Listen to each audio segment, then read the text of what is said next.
드리는 모든 성도님들께 좋으신 주님의 풍성한 은총이 넘치기를 간절히 축복합니다. 오늘 우리는 대림절 네 번째 주일인데요. 이제 이번 수요일이면 성탄절입니다.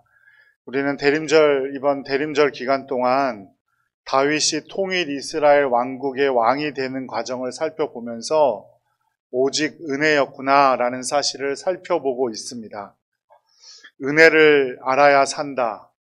강하게 하시는 은혜, 은혜를 방해하는 것들, 받은 은혜를 넘치게 하려면 이라는 제목들로 말씀을 나누고 있는데요. 또 이렇게 처음 듣는다는 표정으로 저를 쳐다보시면 안 되고요. 정 기억이 안 나시거든 교회 유튜브 들어가 보시면 설교가 다 올라와 있으니까 시간을 내어서 좀 찾아보시면 좋을 것 같습니다. 그것도 시간이 좀 부족하시면 1분짜리 요약해서 쇼츠도 올라와 있으니까 좀 보시고 우리가 은혜로 어떻게 살아가는지를 좀 살펴보셨으면 좋겠습니다. 오늘은 주께서 나를 다스리게 하라라는 제목으로 말씀을 전하고자 하는데요. 오늘 말씀은 다윗 왕이 통일 이스라엘 왕이 된 직후의 이야기입니다. 헤브론에서 유다 지파만의 왕으로 있었던 다윗은 곧장 예루살렘으로 올라가서 하나님의 산 시온산을 차지하려고 합니다.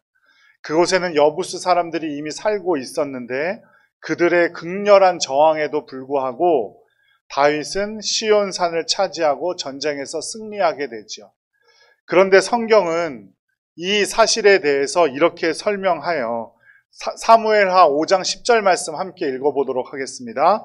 만군의 하나님 여호와께서 함께 계시니 다윗이 점점 강성하여 가니라. 그러니까 이 싸움에서 승리한 요인은 다윗과 다윗의 신하들이 잘 싸웠기 때문이 아니라 만군의 하나님 여호와께서 함께 계셨기 때문이라고 성경은 해석하고 있는 겁니다. 우리는 우리의 삶 가운데 무언가 좋은 일이 생겼을 때, 또 예상치 못한 일들이 생겼을 때 여러분들은 어떻게 고백하십니까? 하나님께서 나랑 함께 하시니까 나에게 이런 좋은 일이 생기는구나 라고 고백하세요? 아니면 그냥 우연이지 뭐, 내 운이지 뭐 이렇게 평가하십니까? 아니면 내가 열심히 해서 이런 좋은 일이 생긴 거야 라고 생각을 하십니까? 그런데 성경은 한결같이 우리에게 하나님이 함께 계셨기 때문이라고 말해주고 있습니다. 그 하나님이 우리와 함께 계시다라는 뜻을 가진 단어가 뭡니까? 그렇죠. 임마누엘입니다. 마태복음 1장 23절 함께 읽겠습니다. 보라, 처녀가 잉태하여 아들을 낳을 것이요 그의 이름은 임마누엘이라 하리라 하셨으니 이를 번역한즉 하나님이 우리와 함께 계시다 함이라. 예수님께서 우리와 함께 하시기 위해 이 땅에 오셨고 지금은 성령님과 우리가 함께 할 수 있고 그것보다 더 큰 은혜는 없다라는 것입니다. 하나님이 함께 하시니 다윗은 승리하였습니다. 점점 강성하여 갔습니다. 그 복이 이미 우리에게도 넘치는 줄로 믿습니다. 이미 우리는 그 놀라운 은혜를 받은 사람입니다. 우리가 그것을 믿고 그것에 하나님의 은혜에 우리의 삶을 맡기면 우리는 점점 강성해져 갈 수 있습니다. 은혜로 강성해져 가는 모든 성도님들 되시기를 간절히 축복합니다. 제가 전에 사역하던 곳에서 사실은 교구 담당 부목사로 갔었는데 갑자기 1년도 되지 않아서 청년부를 담당하라는 그 담임 목사님의 말씀을 듣게 되었어요. 한 번도 청년부 사역을 할 거라고 생각하지도 못하고 가게 되어서 너무나 큰 스트레스를 받았습니다. 제가 이렇게 둥실둥실하고 이럴 것 같아서 예민하지 않을 것 같아 보이지만 억수로 예민한 사람이거든요. 그래서 스트레스를 너무 많이 받았어요. 그래서 제가 선택한 방법이 서울 시내에 부흥하고 있다는 청년부 교회를 찾아다니기 시작했어요. 그래서 그 교회는 어떤 행사를 했나, 청년부에 어떤 프로그램을 했나, 예쁘게 디자인한 홍보물들, 주보들 다 모아서 똑같이 따라했어요. 그리고 교회 청년 담당 목사님들 인터뷰에서 녹음해가지고 하나도 놓치지 않고 따라하려고 했어요. 그렇게 1년이 지났습니다. 어떤 변화가 있었을까요? 아무런 변화가 없었습니다. 맨날 오던 아이들, 맨날 모이던 친구들. 그렇게 더 스트레스가 쌓여갔어요. 교회에 오지 말라고 발로 차서 교회를 내쫓아도 올 수밖에 없는 아이들밖에 없었어요. 장로님 아들, 권사님 딸, 이런 아이들. 그런데 거기에 더 스트레스가 쌓이던 일이 무엇이었냐면 그 교회에서는 1년에 한 번씩 의료 선교를 갔는데, 의사 선생님들 모시고 선교를 갔는데 가기 한 달 반밖에 남지 않았는데 갑자기 또 저보고 의료 선교를 담당하려고 하는 거예요. 보통 의료 선교를 가려면 1년 전부터 준비하고 짧게는 6개월 이렇게 준비를 하거든요. 준비가 되어 있던 것이 갈 의사 선생님들 명단과 비행기 티켓밖에 없었어요. 더 스트레스가 되었어요. 어떻게 의료 선교를 잘 마치고 왔는데 그걸 하나님의 은혜로 고백을 했어야 됐는데 제가 그러지 못했나 봐요. 귀 뒤가 누가 꾹 누르고 있는 것처럼 계속 아프더라고요. 한 일주일 정도. 그냥 두통인가 보다 싶어서 있었는데 아침에 일어나서 이빨을 닦는데 왼쪽으로 물이 주르르르 흐르는 거예요. 그래서 아내에게 여보 나 좀 이상한 것 같아 하니까 오른쪽 입이 이렇게 올라간 거예요. 그게 구안화사라고 하죠. 우리 아내도 잔뜩 긴장한 목소리로 병원을 빨리 가봐야 될 것 같다고. 그래서 병원을 가봤어요. 구안화사죠. 치료받아야 하고. 그런데 그때가 청년부 여름수련회가 일주일도 남지 않았을 때였어요. 그렇게 수련회를 갔는데 청년들이 얼마나 불편했겠어요. 그죠? 담당 목사라고 쫓아오는데 입이 이렇게 삐뚤어져가지고. 그리고 제가 그때까지 어떤 사람이었냐면 5분 단위로 타임 스케줄을 짜가지고 수련회 갔는데 5분 단위로 그 시간이 맞춰지지 않으면 그 화를 참지 못하는 사람이었어요. 아이들에게도 불같이 화를 내고 따지고 그거 왜 못 지키냐고. 제가 그런 사람이었습니다. 제가 정해놓은 시간에 정해놓은 걸 하지 못하면 불안하고 초조하고.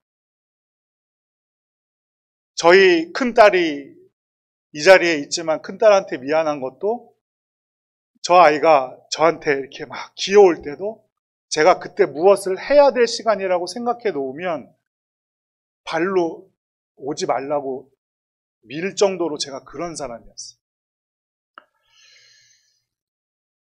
그렇게 예민하게 스스로 행동했던 사람인데 입이 이렇게 삐뚤어져가지고 첫날 수련회를 참여했는데 강사님, 목사님 말씀 듣고 기도하는데 이런 마음속의 음성이 들리는 거예요. 왜 넌 네가 다 하려고 하니? 네가 하는 게 아닌데. 내가 도와줄 건데 왜 넌 네가 그렇게 다 네가 하려고 하는 거야? 라는 내 마음속의 음성이 들렸습니다.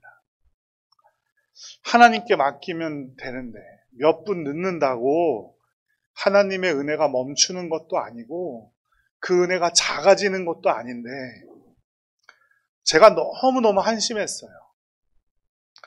그렇게 그날 너무 많은 은혜를 받고 다음 날이 됐는데 여전히 입은 이렇게 삐뚤어져 있었어요. 그런데 모일 시간이 되었는데 아이들이 모이질 않았어요. 임원들이 제 눈치를 보기 시작했어요. 저 목사님이 또 불같이 화를 낼 텐데.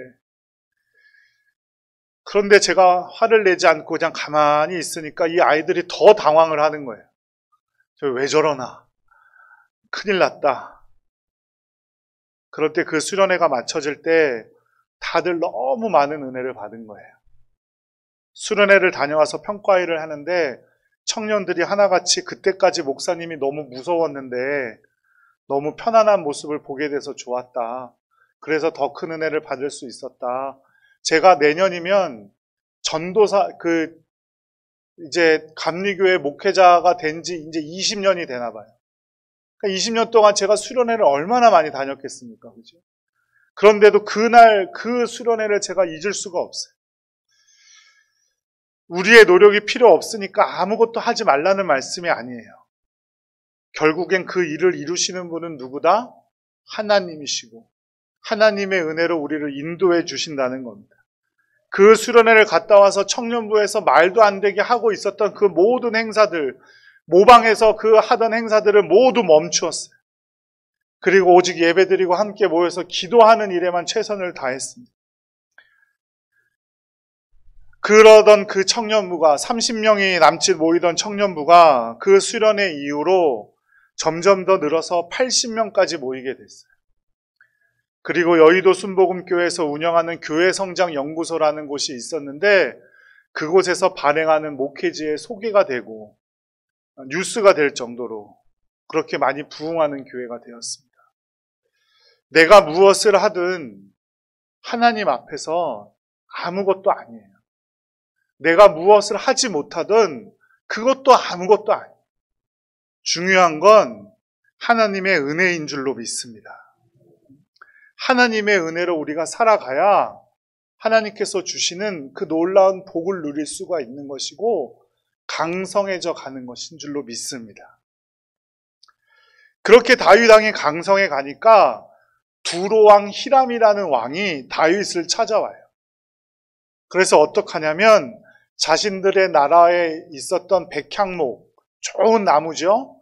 그리고 그 나무를 다룰 수 있는 목수들, 그리고 석공들을 보내서 다윗을 위해 집을 지어줍니다. 국제적으로도 강성해지기 시작했어요.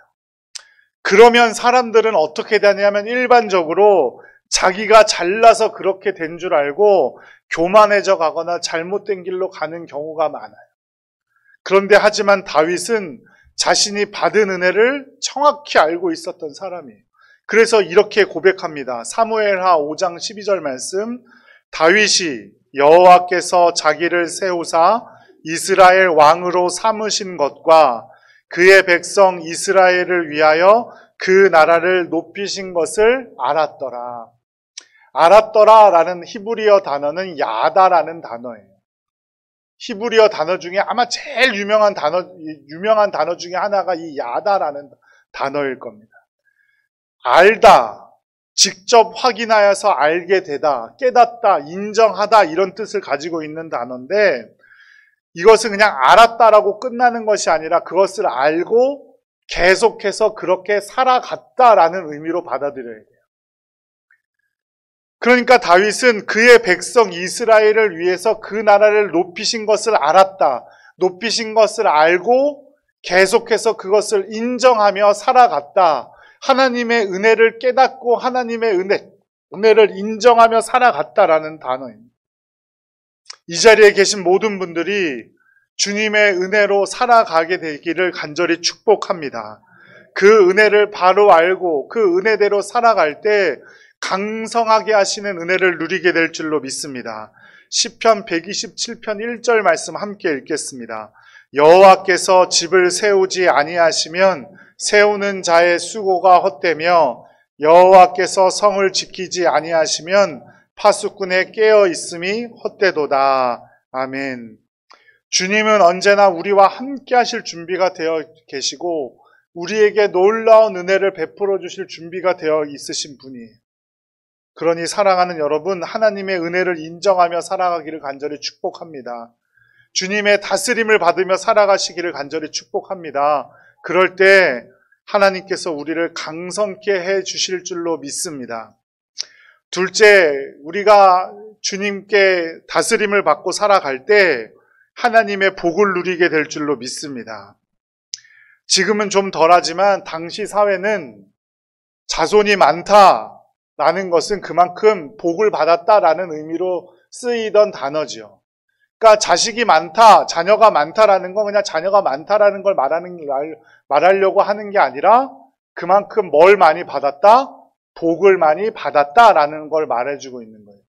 또 한 가지가 더 있어요. 자녀 말고 한 글자로 된 거. 뭘 차지하면 복을 누렸다고 하나요? 땅을 차지하면 복을 누렸다고 해요. 고대 사회에서 특히 구약 성경에서는 복을 나타내는 두 가지 단어가 땅과 자녀예요. 이 두로왕 히람이 다윗의 집을 지어줬다라는 것을 이야기한 후에 다음으로 나오는 얘기가 다윗 왕이 예루살렘에 자리 잡고 많은 자녀들을 낳았다라는 것을 말해주고 있어요. 그러니까 자녀들을 낳았다, 자녀들이 이런 사람이 있다라는 의미가 아니라 그만큼 복을 누렸다라는 것이고, 그 이름 하나하나 자녀들의 이름을 기록한 것은 다른 사람들이 인정할 정도로, 역사적으로 기록될 정도로 복을 받았다, 이런 뜻이에요. 창세기 12장 1절 말씀도 한번 읽어볼까요? 1절 2절 시작. 여호와께서 아브라함에게 이르시되 너는 너의 고향과 친척과 아버지의 집을 떠나 내가 내게 보여줄 땅으로 가라. 내가 너로 큰 민족을 이루고 내게 복을 주어 내 이름을 창대하게 하리니 너는 복이 될지라. 땅으로 가라는 것은 땅을 차지해라 이 말이죠.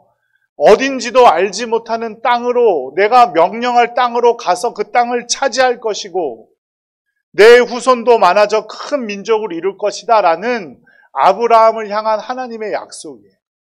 땅으로, 자녀로 복을 증명하시죠. 창세기 15장에서도 아브라함과 언약을 맺어서 아브라함의 후손이 하늘의 별보다 많아질 것이라고 약속하셨어요. 우리가 은혜대로 행동하고 그대로 살기로 작정하면 하나님은 우리에게 복 주시되 넘치도록 부어주실 줄로 믿습니다. 그러니 하나님의 은혜 하나를 소홀히 하지 않는 여러분들 되시기를 간절히 바라요. 에서는 그 하나님의 은혜, 자신이 받았던 그 장자권이라는 하나님의 은혜를 소홀히 해서 빼앗기고 말았지만 야곱은 갈급한 믿음으로 그 장자권을 얻게 되었고 하나님의 민족을 이루게 되었다는 사실을 잊지 마시기 바랍니다. 주님의 은혜를 소중히 여기며 살아가는 복된 여러분들 되시기를 간절히 축복합니다. 두 친구가 있었어요. 이 친구들이 그날 저녁에 어디로 가기로 했냐면 도박장을 가기로 했어요.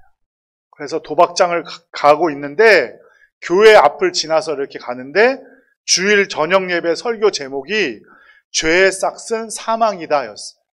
그걸 본 한 친구가 마음에 찔려가지고 야, 우리 도박장 가지 말고 그냥 돌아가든지 교회에 한번 가보지 않을래? 그랬더니 친구가 말을 듣지 않는 거예요. 그래서 결국 한 사람은 도박장으로 갔고 또 다른 한 사람은 교회로 들어갔어요. 그날 예배를 드린 친구는 그날 목사님의 설교 말씀을 듣고 예수 그리스도를 영접하고 새 사람으로 거듭나는 체험을 했어요. 그리고 이 회심한 청년은 그로부터 30년이 지난 후 미국의 대통령이 되었습니다. 미국 역사상 처음으로 연임에 성공한 대통령이 되었어요. 미국은 대통령 2번씩 하잖아요. 그죠? 4년씩 2번 할 수 있는데 처음으로 연임한 대통령. 재정과 토지 정책으로 성공한 대통령으로 손꼽히는 대통령, 이 대통령의 이름이 클리블랜드라는 대통령입니다. 근데 도박장을 선택한 친구는, 그때 도박장을 선택한 친구는 어떻게 되었을까요? 감옥에서 친구가 대통령으로 취임했다는 기사를 신문으로 보게 되었대요. 순간의 선택이 10년을 좌우한다. 이런 광고도 있지요. 우리의 인생도 마찬가지예요.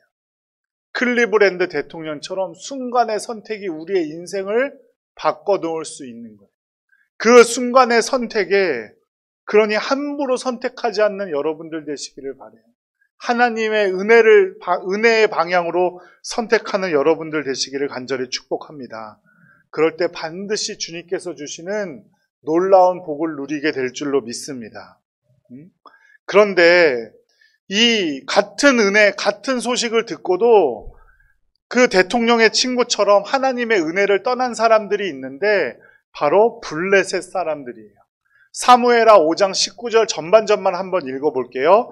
이스라엘이 다윗에게 기름을 부어 이스라엘 왕으로 삼았다함을 블레셋 사람들이 듣고, 다윗이 기름 부음을 받았다는 것은 하나님의 은혜였는데 그것을 무시한 블레셋 사람들은 다윗 왕을 대적했어요. 그래서 다윗 왕이 온 이스라엘의 왕이 되었다는 소식을 듣고 한판 전쟁을 벌이고자 르바임 골짜기라는 곳으로 모였습니다. 그런데 그 급박한 상황 속에서 다윗 왕은 뭐 했게요? 기도했습니다. 5장 20절 말씀. 다윗이 여호와께 여쭈어 이르되 내가 블레셋 사람에게로 올라가리이까 여호와께서 그들을 내 손에 넘기시겠나이까 하니 여호와께서 다윗에게 말씀하시되 내가 반드시 블레셋 사람을 내 손에 넘기리라 하신지라. 아멘. 다윗은 기도했고 하나님께 응답받고 순종하였어요. 바알 브라시마이라는 곳에서 다윗이 그들과 전쟁을 벌였고 다윗이 승리하게 되었죠. 그런데 다윗은 역시 나와 내 부하들이 최선을 다해서 싸웠더니, 열심히 싸웠더니 전쟁에서 이겼다고 말하지 않았어요. 뭐라고 말했냐면 여호와께서 물을 흩음같이 내 안에서 내 대적을 흩으셨다라고 고백을 합니다. 그리고 그곳의 이름을 바알 브라심이라고 이름을 지은 거예요. 바알 브라심이라는 곳 이름 원래의 뜻은 흩어진 곳의 소유자 이런 뜻이에요. 갈라진 곳의 소유자. 그러니까 하나님께서는 다윗은 하나님께서 대적을 흩어지게 하셔서 내가 그 땅을 차지할 수 있게 하셨다라는 고백으로 바알 브라심이라는 이름을 지은 거예요. 자기가 잘 싸워서 그렇게 된 게 아니라 하나님께서 내 대적을 흩으셨기 때문에 내가 그곳을 차지할 수 있게 되었다라고 믿음으로 고백한 겁니다. 다윗은 자기들이 열심히 싸워서 전쟁에 이겼고 그것을 빼앗았지만 절대 자기의 노력이라고 하지 않았어요. 하나님의 은혜라고 표현한 겁니다. 하나님께서 해주신 것이다. 그런데 그 은혜를 몰랐던 블레셋 사람들은 또 그 르바임 골짜기에 모이기 시작했어요. 다윗과 싸우기 위해서. 다윗 왕은 또 뭐 했을까요? 기도했지요. 그런데 이번에는 그 응답이 달랐어요. 올라가지 말고 그들 뒤로 돌아서 뽕나무 아래에서 숨어 있다가 그들을 기습하라는 말씀이었어요. 5장 24절 함께 읽어보죠. 뽕나무 꼭대기에서 걸음 걷는 소리가 들리거든 곧 공격하라. 그때의 여호와가 너보다 앞서 나아가서 블레셋 군대를 치리라 하신지라. 아멘. 이제는 싸울 필요도 없이 하나님께서 대신 싸워주시겠다고 약속하신 겁니다. 이처럼 하나님의 은혜로 살아가려고 할 때, 주께서 나를 다스리고자 맡길 때 하나님께서 대신 싸워주실 줄로 믿습니다. 내가 태어나고 지금 여기까지 오게 된 것을 잘 생각해 보세요. 여러분의 계획대로 된 일이 많나요? 아니면 안 된 일이 많나요? 어떤 일이 더 많으신 것 같아요? 계획대로 잘 맞춰서 잘 살아오셨어요? 아니면 내 계획대로는 잘 안 됐지만 하나님의 강권적인 역사로 여기까지 이끌러 오셨습니까? 특별히 우리 자녀들 잘 생각해 보세요. 여러분의 이성이나 생각으로 지금 여기서 살고 계십니까? 여러분들이 똑똑해서, 여러분들이 정말 잘나서 여러분의 생각대로 지금 여기서 살고 계신 것 같으세요? 절대로 아닐 거예요. 여기서 살고 있고 동산교회에 나오게 된 것 다 부모님 때문이죠. 그럼 그 부모님을 통해 여기까지 여러분을 이끄신 분은 누구신가요? 믿지 않는 사람들은 그것을 우연이라고 합니다. 하지만 믿음의 사람들은 우연이 아니라 하나님의 은혜라고 하는 겁니다. 지난주 감사노트 읽어드렸죠. 마리아 파우자매의 감사노트 제가 한 두 부분 읽어드렸는데요.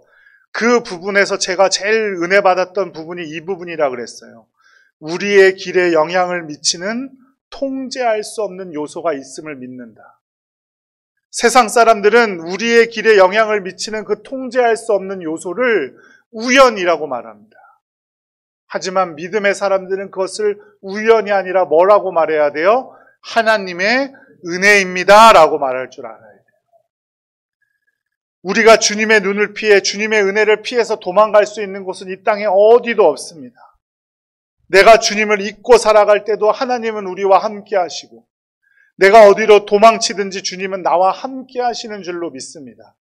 그래서 다윗이 노년에 지은 시편인 시편 139편 7절에 이렇게 말합니다. 함께 읽어보죠. 내가 주의 영을 떠나 어디로 가며 주의 앞에서 어디로 피하리이까. 아멘. 사랑하는 여러분, 우리는 하나님의 은혜에서 피해서 살 방도도 없고 하나님의 은혜가 없는 곳에 가서 살아갈 수도 없는 사람들이에요.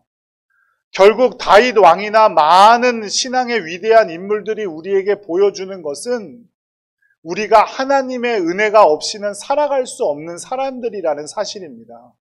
그러니 여러분의 삶을 하나님의 은혜에 맡기기를 간절히 축복합니다. 주님의 은혜에 나를 맡기고 주님의 은혜가 나를 다스리도록 주님께 마음을 활짝 열어놓는 여러분들 되시기를 간절히 바라요. 요한복음 15장 5절 말씀에 뭐라고 하냐면 나를 떠나서는 너희가 아무것도 할 수 없다라고 말하고 있어요. 예수님께서 나는 포도나무고 너희가 가지인데 너희가 나를 떠나서는 아무것도 할 수 없는 존재다. 우리는 주님을 떠나서는 아무것도 할 수 없는 존재임을 인정하고 그렇게 살아가는 여러분들 되시기를 간절히 축복합니다. 이제 얼마 남지 않은 2024년을 마무리하면서 오직 주님의 은혜였음을 고백할 수 있기를 간절히 축복해요. 올 한 해가 좋았던 분들도 계실 것이고 좋지 않았던 분들도 계실 것이지만 모든 것이 하나님의 은혜이고 우리에게 좋은 것임을 고백하며 감사할 때 분명히 주님께서 넘치는 것으로 채워주실 줄로 믿습니다. 그리고 2025년을 계획하면서 어떻게 하면 우리 주님과 동행하며 주님의 은혜로 축복받을 수 있을지 깊이 묵상하는 우리 이 한 달 되시기를 간절히 바라요. 그래서 더 큰 은혜로 주님께 영광을 돌리고 이 땅에서 승리하는 복된 성도님들 되시기를 간절히 축복합니다. 기도하겠습니다.